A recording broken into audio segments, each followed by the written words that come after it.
Oui les gens, c'est le retour. Tentative de pêche numéro 2 de la saison 2020, mesdames et messieurs. Et à la demande du public général, c'est donc la pêche en rivière, la pêche de la truite à la nymphe. Et peut-être au leurre aussi, on verra un petit peu.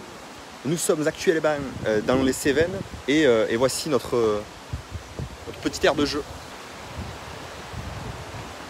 Sympa, hein. Je vous ai pas montré, c'est vrai. C'est un achat que j'ai fait il y a déjà un petit moment. C'est vrai que je l'utilise pas trop, mais je vous ai jamais montré, du coup je vous montre. J'avais ce wader là. Ce wader complet avec les chaussures à part. Ça fait un taf de ouf ça. Vous savez, je vous l'avais pas montré. Bon, évidemment ça se monte, hein. Je suis en train de m'équiper. Ça marche extrêmement bien, c'est très agréable et tout. Derrière là, on va parcourir un petit peu. On va essayer de pêcher comme je l'ai dit à la nymphe. Bref, j'espère que ça va bien se passer. C'est parti, let's go.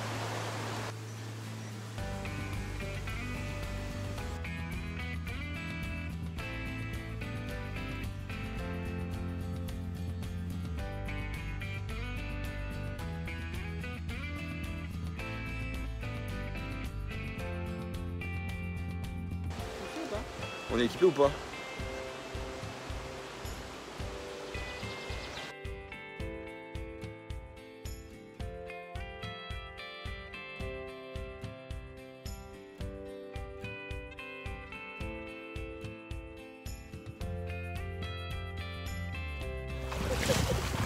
Ah, j'en ai plein la chaussure.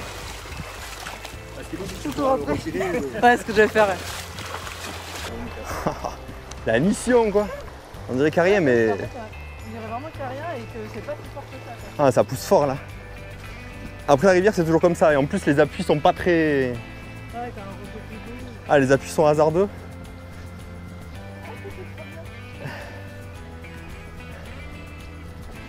Non, ça commence de suite par... Ça commence de suite par une aventure quoi.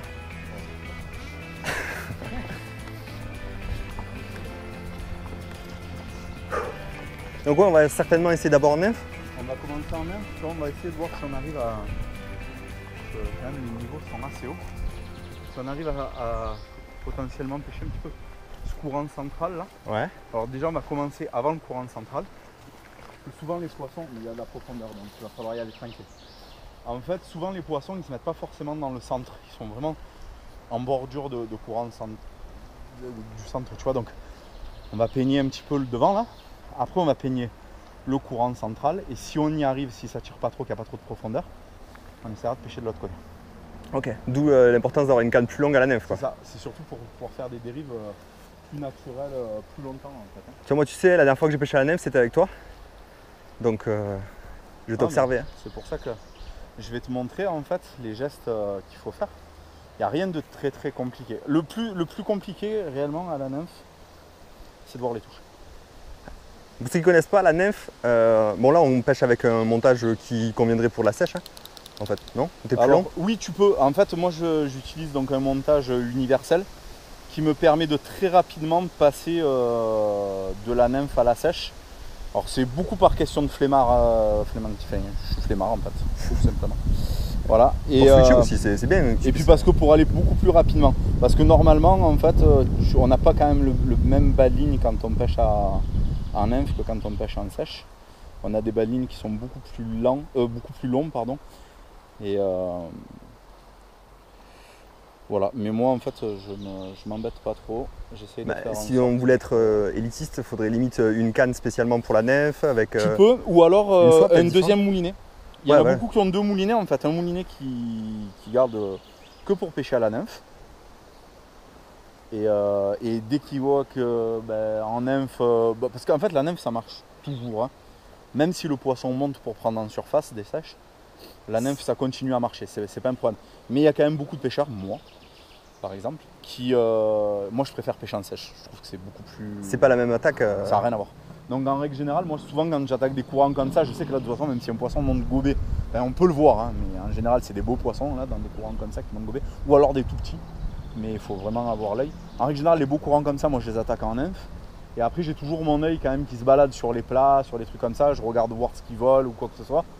Et s'il y a possibilité de voir un poisson qui monte prendre, du coup je m'adapte en fonction, j'ai juste à couper ma pointe. En fait, là ce qu'il va y avoir en fait, de très important quand on pêche à la nymphe, c'est cette partie de fil qui est colorée. Là en fait je viens de mettre un vernis dessus exprès, qui va me permettre, donc en fait là derrière ça je vais attacher ma pointe hein, en bas, donc en fait ça va me permettre de suivre mon fil qui va dériver dans l'eau. C'est un indicateur. Voilà, c'est un indicateur hein. Et à partir du moment donné où le fil il s'arrête, où il fait un décalage qui n'est pas normal parce que le courant est comme ça, si le fil d'un coup il part dans l'autre sens, bah, c'est que potentiellement il y a un poisson qui a pris quoi. C'est pour ça que j'appelle ça de la magie noire. Parce qu'en réalité, on ne voit pas vraiment, c'est pas un flotteur. C'est pas comme pêcher au bouchon et on a une touche, le flotteur descend. Là, on va observer la dérive naturelle du coup de l'indicateur qui est coloré là. On l'observe et à partir du moment où il marque un mouvement, soit un arrêt, soit une descente, soit un décalage qui ne semble pas naturel, on ne perçoit rien à la main, hein, quasiment. Hein. Ah non, non, non. Sur un gros poisson, peut-être si on sent une touche, 9 fois sur 10, c'est manqué. Ouais. Parce qu'en fait, le gros problème qu'il y a, c'est qu'au moment où tu as senti ta touche, c'est que tout ton fil s'est déjà retendu, le poisson a senti déjà une tension et recrache sa nymphe. Donc c'est 100% visuel. Donc c'est 100% visuel. À part vraiment un petit poisson qui va le prendre très rapidement, où tu peux sentir un petit toc qui va s'auto-piquer, on va dire. Et ça dépend comment il part, ça dépend de beaucoup de choses. Quoi. Mais 9 fois sur 10, si tu sens un toc à la... 9 fois sur 10, c'est manqué, c'est trop tard. Ouais. Donc c'est pour ça que c'est de la magie noire. La plupart du temps, tu te dis « Ah, c'est bizarre », tu ferres légèrement et... Donc là, je vais attaquer avec une pointe en 15 centièmes, assez costaud, parce que bon, on a du courant, l'eau est un peu teintée. Donc c'est pas forcément la peine de jouer la discrétion à 100%, il n'y a aucun intérêt. Donc là, en fait, pour maximiser les chances, et vu le débit qu'il y a, qu'il va falloir vraiment plonger, on va pêcher à 2 nymphes. Double nymphe à 2 hauteurs différentes? Ouais, c'est ça. Donc une qui va vraiment gratter au fond. Alors l'avantage de pêcher à 2 nymphes, c'est que déjà on peut pêcher avec 2 tailles de nymphes différentes. On peut pêcher avec 2 coloris différents et avec 2 poids différents et à 2 profondeurs différentes. Donc on se met, on va dire, beaucoup de chance. À la mitraillette quoi. Ouais, c'est pas la mitraillette, mais en fait c'est vraiment... Alors ça va nous servir aussi d'indication. C'est-à-dire que les premières touches qu'on va prendre, si on en prend, hein, la première des choses qui est ultra importante, c'est de regarder sur quelle nymphe ça a pris. Ça va nous donner des indications. Si ça prend au fond, on sait que le poisson il est plaqué, il y a très peu de chances que ça monte prendre en surface. Si maintenant on prend sur la nymphe... Parce que tu fais quand même une différence de quoi, 40? Ouais, à peu près, ouais. Ouais. Après, ça va dépendre des profondeurs et tout. Mais moi, en règle générale, ouais. C'est pour sonder là en fait, hein. tu vas ouais, sonder, c'est ça hein. en fait. Donc on va mettre une nymphe très lourde en bas, une un petit peu moins lourde, mais déjà, ça va faire 2 nains, ça fait déjà plus de poids. Donc tu vas avoir celle-là qui va vraiment traîner au fond. Celle-ci qui va être un petit peu plus en... Voilà, donc si le poisson est vraiment en activité, tu le ressens comme ça. Quand le poisson est vraiment en activité, en règle générale, tu prends sur la nymphe du haut. Voilà. Parce que là, ça pousse en plus, on est une semaine et demie après des crues là. Une crue, ouais, une grosse crue. En fait, il faut savoir que là où on est là actuellement... C'était en eau là. Là, c'était tout en eau. Voilà. Ah, donc les prés étaient... Ouais. Là, d'abord, tu vois, hein, les bois là qui sont en les bois sont amenés là. L'eau est montée jusqu'à là, hein, donc tu vois, l'herbe est toute couchée là-bas. Tout ça, c'était tout sous l'eau. Ah, c'est pour ça que ça pousse encore un petit peu. Voilà, quoi. donc il reste encore pas mal de courant. Ouais, parce qu'en fait, la crue, ça remue tout. Il y a des insectes qui étaient sur la terre qui se retrouvent brassés dans l'eau. Les rivières, elles sont pleines de bouffe là en fait. C'est ça. Donc des fois, c'est bien, des fois c'est un peu plus complexe. Attention, c'est la pêche. Hein. Tu peux avoir tous les indicateurs au vert, tu vas à la pêche, tu fais rien. Ça marche un peu dans tous les sens la pêche. Le jour où tu es censé rien prendre, tu prends. Le jour où tu es censé prendre, tu prends rien. Bon, après, quand même, la truite, c'est... Ouais, il y a des codes quoi. Il y a des codes, ouais, franchement. Au cas où, hein, si vous savez pas ce que c'est une nymphe aussi, c'est ça. Au cas où. Peut-être t'en as un vert un peu. Ça s'appelle un squirmy en fait. C'est une nymphe où dessus on vient y mettre un petit bout de caoutchouc et ouais, ça vient imiter un verre en fait. Hein. Et franchement, ça marche très bien. Des fois, dans certaines circonstances, quand les os sont beaucoup cassés en fait, du coup, ça permet de... après des crues, c'est pas bête par exemple. Enfin, de tenter quoi. Parce que du coup, j'imagine qu'il doit y avoir plus d'insectes terrestres, de vers, de lombriques tombées à l'eau ou quoi.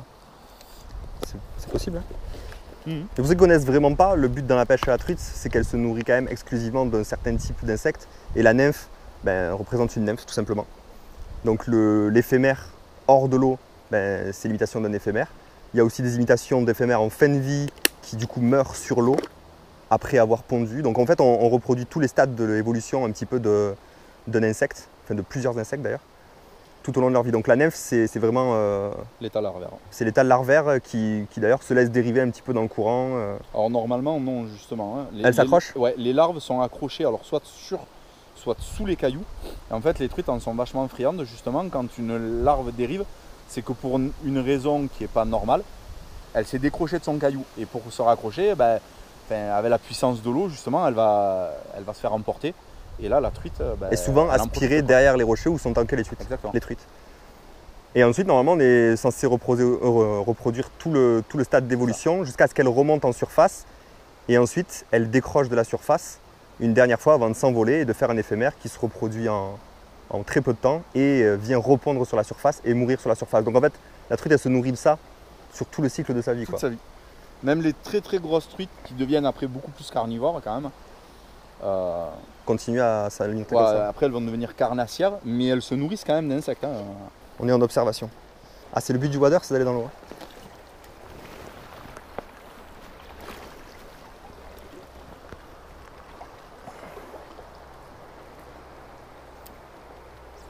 Donc en fait, tu lances, tu remontes ta canne. Hop, là voilà, ça y est, je suis en action. Tu vois quand mon fil est tendu là? Là, je suis en action de pêche. Voilà, et là, après, tu baisses ta canne, tu accompagnes, t'accompagnes, t'accompagnes. Et quand tu arrives en fin de dérive, tu fais 2-3 petites et hop.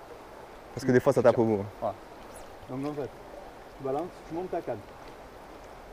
Hop, là ça y est, ça s'est tendu, je suis en action de pêche. Et là, donc, du coup, la nymphe est en train de dériver tout au fond. Alors ça, par contre, à voir à la GoPro, je pense pas que ça le fasse beaucoup.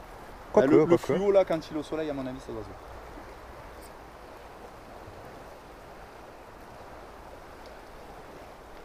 Voilà, là. Poisson. Voilà. Alors, on l'a vu, hein, quand même. C'est décroché, non? Ouais, Ah, c'est décroché. T'as vu d'un coup Ah ouais, ça moi, arrêté. je l'ai bien senti, ouais. Voilà. Après, faut l'observer, Vu, quoi. on se les prend dans les pieds. Hein. Donc, petit poisson, là, c'est typiquement, là, les postes à petits poissons. Hein. Voilà. Donc là, c'est un petit peu bête parce que pour le coup, j'ai pas vu. Alors, le vent, c'est un peu dérangeant. Voilà. Ce qui est super important aussi, en fait, c'est de ne pas faire ça. Alors, quand tu es comme ça, en fait, il ne faut pas faire ça. Oui, il faut pas la tirer, ouais. Non, mais qu'il ne faut pas la tirer. C'est-à-dire qu'il ne faut pas que ce soit ton bras qui fasse ça. C'est vraiment ton corps. Ah, Parce les que, épaules, ouais. en fait, tu vois là, moi, donc là je tends, tac, en me tournant, s'il y a un poisson, je peux continuer mon ferrage. Ouais. Si je suis comme ça et que mon bras il est là, pour ferrer, je peux pas. Ouais. Tu vois, il faut vraiment que ton buste, il suive vraiment, quoi. Alors là, c'était quand même bien clair, quoi. On a vraiment vu la dérive et tac, ça a freiné. Voilà, c'est ça. Voilà. Donc quand on pêche à la nymphe, en fait on a 3 phases. Il y a la phase 1, c'est la phase, on va dire, amont, plein amont, 3 quarts. La phase 2, c'est 3 quarts amont, 3 quarts aval. Et la phase 3, c'est 3 quarts aval jusqu'à la fin. Ouais. Tu sais, je me rappelle de ces leçons, quoi. Voilà. Donc en fait, en règle générale, la première phase, c'est la phase de positionnement. Tac. Et le but, Là, c'est tu d'amorcer rentres le plus vite, dans la ouais. phase de pêche. Donc là, c'est la phase la plus importante. Voilà. Mais t'as l'espoir jusqu'au bout, quand même. Et après, oui, parce qu'en fait, si le poisson est vraiment en activité, Il a suivi. en fait, non, c'est pas qu'il a suivi, c'est que tes nymphes, quand elles arrivent en bout, comme le courant les tire, elles remontent naturellement. Ouais. Donc c'est pour ça que c'est important de faire des petits à-coups. Ça va imiter en fait une nymphe qui monte à la surface pour éclore et devenir ouais. un éphémère. Et souvent, c'est une phase que les truites, elles aiment bien. Alors après, quand tu pêches, que tu fais des grands parcours, étant donné que tu as déjà pêché toute cette partie-là, tu vas monter un petit peu. Donc la phase 3, c'est une phase que tu auras déjà pêché. Donc je ne dis pas que tu ne peux pas prendre encore un poisson, hein, mais en règle générale, c'est une phase que tu as tendance à zapper. Alors pas dès que tu rentres dans l'eau, puisque ben là du coup on n'a pas pêché là. Mais quand on va continuer à monter, ben là, Tu te dis derrière, je ne vais pas le faire. Ouais, tu le je fais vais moins m'appliquer, quoi. Voilà, c'est ça. C'est pour ça que c'est une pêche redoutable, c'est parce que comme on le disait au début, tu peignes la zone de pêche en fait. Voilà, tu vois, là, hop, là tu vas un peu plus loin, voilà, là ça y est. Tu vois, quand ta soie vraiment elle se tend, moi maintenant. Ouais, tu la connais par cœur, ta dérive, quoi. Puis je le sens, tu vois, même sans le voir, c'est compliqué à expliquer. Hein. Ah non, c'est l'habitude. Hein. Tu vois, là, tu relèves ta canne légèrement, tu décolles ta soie, là, tac, voilà, là ça y est. Là ça passe.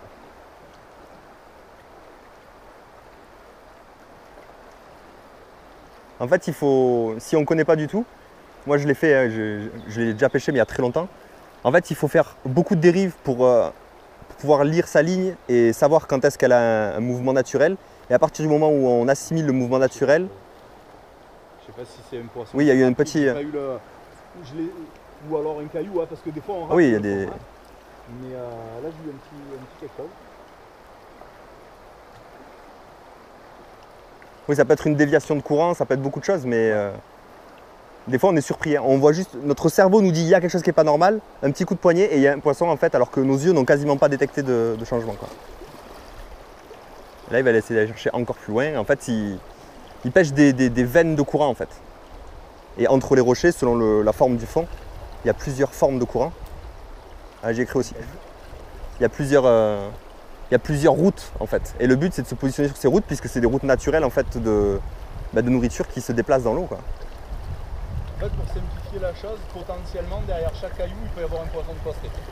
Alors en fait, quand tu fais tes dérives, si ta nymphe elle passe à droite du caillou ou à gauche du caillou, ça peut ou déclencher une touche ou pas.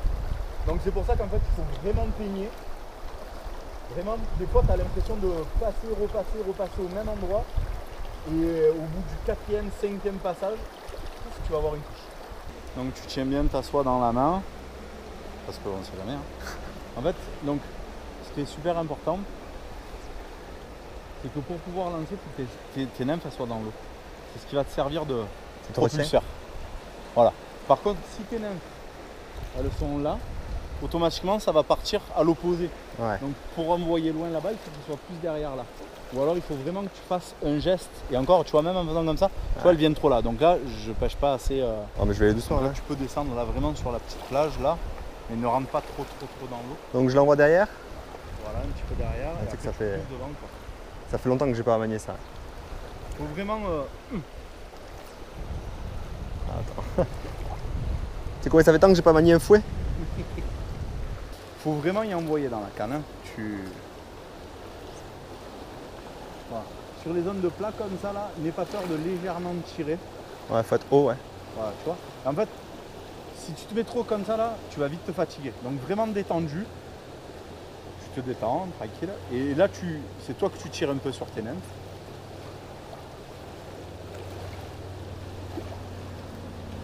Tu les accompagnes, tu les tires un petit peu, tu vois. Là, il n'y a pas assez de courant si tu veux pour que... Ouais, quand on va le chercher un poil plus loin, ça aidera plus. Quoi. Donc tu vois là, Ouais. Faut que je trouve la position. Voilà, tu accompagnes. Bon, c'est pas des postes faciles, mais là tu pêches trop... Là. Tac, tu lèves, tu vas prendre contact, tu lèves encore un peu. Là, voilà. Et là maintenant tu accompagnes. Le vent là te casse les pieds. Ça ramène vers moi en plus, hein.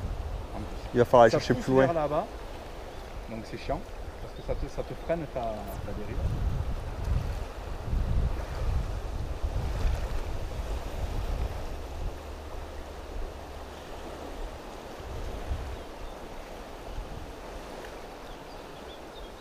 Alors, en fait, tu vois ce qui est en train de se passer là, c'est que involontairement, tu tires sur tes nymphes en montant trop ta canne. Ouais. Donc en fait, à la place de rester bien dans le courant, tes nymphes, elles traversent le courant comme ça. Ouais. Et donc du coup, c'est pas naturel, c'est pas bon.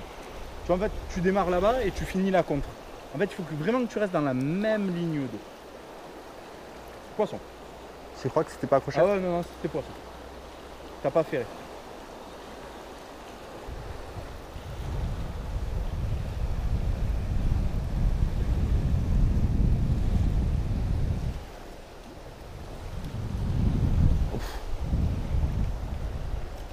Je peux le raccrocher. Alors.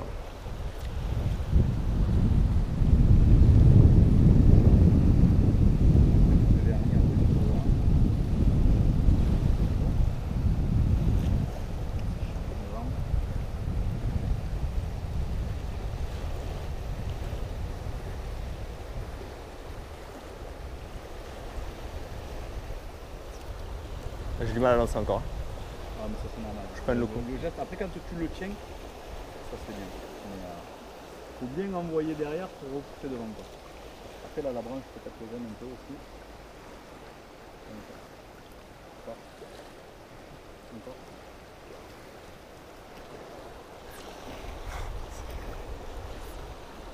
J'ai pas du tout le geste, quoi.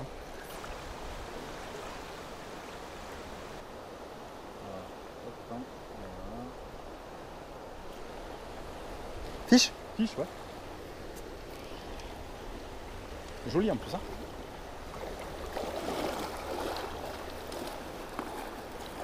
Oh, cette chandelle!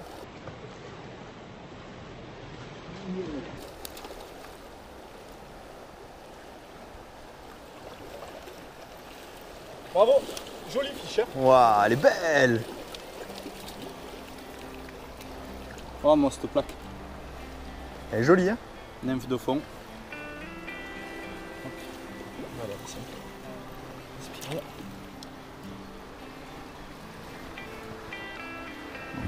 Hop. Hameçon sans argent, ça se décroche tout seul. Très très belle. Ah, les truites, on essaie de les toucher au minimum hein, parce qu'elles ont un mucus Ouais, surtout bien se bouiller les mains. qui est vital pour elles. Donc, très belle. Franchement, on va pas se mentir, je crois que c'est une des plus belles que j'ai faites. Hein. Très très belle. Ah, tu veux que j'essaye de. Tu peux la garder un peu dans les chaussettes? Ah, Tu veux faire un release sous l'eau? ouais, si garde-la bien. J'arrive. 2 secondes.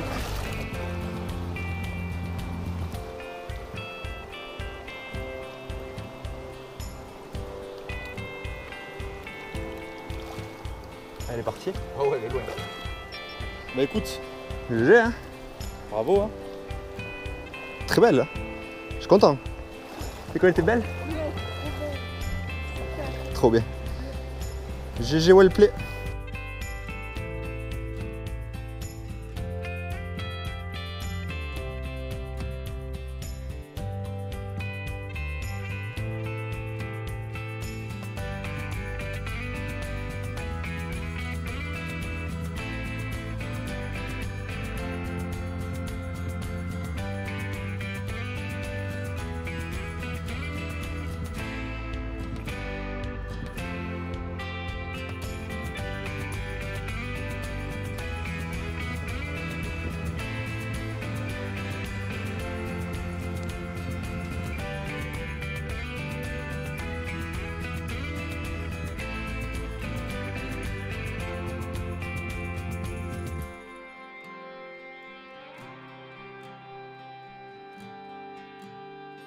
Bon les gens, saison spéciale, petite session, hein, mais avec un beau poisson quand même. J'espère que vous avez kiffé la toute petite session. Vous m'avez lancé un défi.